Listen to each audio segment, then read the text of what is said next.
예수님의 인생을 보면은요, 예수님의 출생, 성장 과정, 사역, 죽음, 이 모든 것들은 구약에 전부 다 기록되어 있었어요. 성경에 기록된 그대로 예수님은 삶을 살아내셨어요. 이사야 53장 5절. 그가 찔림은 우리의 허물 때문이요 그가 상함은 우리의 죄문이라. 그가 징계를 받음으로 우리는 평화를 누리고 그가 채찍에 맞음으로 우리는 나음을 받았도다. 아멘.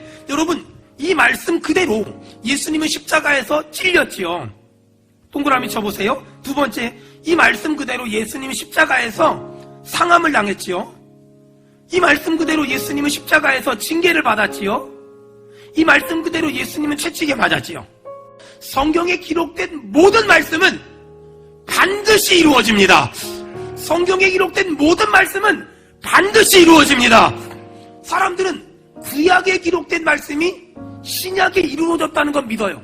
하지만 거기까지만 믿는 사람들이 많아요. 거기까지만 믿으면 안 돼요. 신약에 기록된 말씀은 오늘 우리의 삶 가운데서 계속 이루어지고 있는 줄로 믿습니다. 자, 그렇다면 구체적으로 지금 이 시대에는 하나님의 말씀이 어떻게 우리의 삶 가운데 이루어질까? 첫째, 내 의지와 상관없이 하나님이 일하실 때가 많이 있어요. 내 의지와 상관없이, 내 계획과 상관없이, 내 의도와 상관없이 하나님의 마음대로 일하실 때가 있어요. 이게 무슨 말이냐면요, 보세요. 예수님은 로마 군인들한테 옆구리 찌르라고 말한 적이 없어요. 근데 성경에 보니까 예수님의 의지와 상관없이 로마 군인들은 예수님의 다리를 꺾지 않고 예수님 옆구리를 찔렀어요. 왜 그랬을까요? 하나님의 강권적인 섭리 가운데 그런 일들이 진행되는 거예요. 예수님이 십자가에 못 박혀 죽은 것이 끝이라면 우리는 너무 낙심될 것 같아요. 하지만 예수님은 하나님 말씀대로 십자가에 못 박혀 죽었어요. 하지만 사흘 만에 부활했어요. 그리고 승천했어요. 그리고 다시 오실 거예요.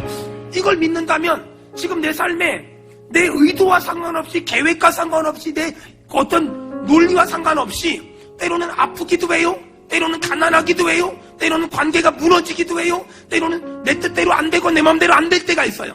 그때 사람들은 낙심하고 좌절하고 원망하고 불평해요. 그러지 말아요. 어떻게 해야 될까요?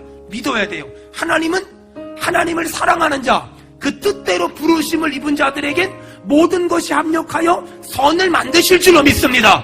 그게 우리의 분명한 믿음이 돼야 돼요. 또 하나, 하나님은 내 의지를 사용하셔서 내가 하나님의 뜻대로 순종하기를 결단하길 원하세요. 여러분, 예수님의 삶 좀 봐봐요. 예수님의 삶은 굉장히 간단해요. 태어남, 처녀가 잉태해서 아들 낳을 거야. 성장, 나사렛, 갈릴리, 사역, 3년 공생애, 십자가에 못 박혀 죽는 거, 이 모든 것들이 성경을 응하게 하는 삶, 성경에 이미 다 기록되어 있는 걸 응하게 하기 위한 모든 삶을 살았어요. 그렇다면 여러분, 우리는 어떻게 살아야 될까요? 사람들한테 물어봐요. 비전이 뭐야? 꿈이 뭐야? 희망이 뭐야? 나 목사님 될 거예요. 나 선교사 될 거예요. 사장님 될 거예요. 회장님 될 거예요. 아빠 될 거예요. 엄마 될 거예요. 여러분, 이건 세상이 말하는 희망이에요. 그럼 기독교가 말하는 희망, 비전, 소망은 뭔지 아세요? 기독교가 말하는 희망은 어떤 직업에 대한 문제가 아니라 그 앞에 이게 붙어야 돼요. 하나님이 기뻐하는. 여러분, 이 땅에 목사가 얼마나 많아요? 근데 하나님이 기뻐하는 목사는 얼마나 될까요? 이 땅에 교회가 너무나 많아요? 하지만 하나님이 기뻐하는 교회는 몇 개나 될까요?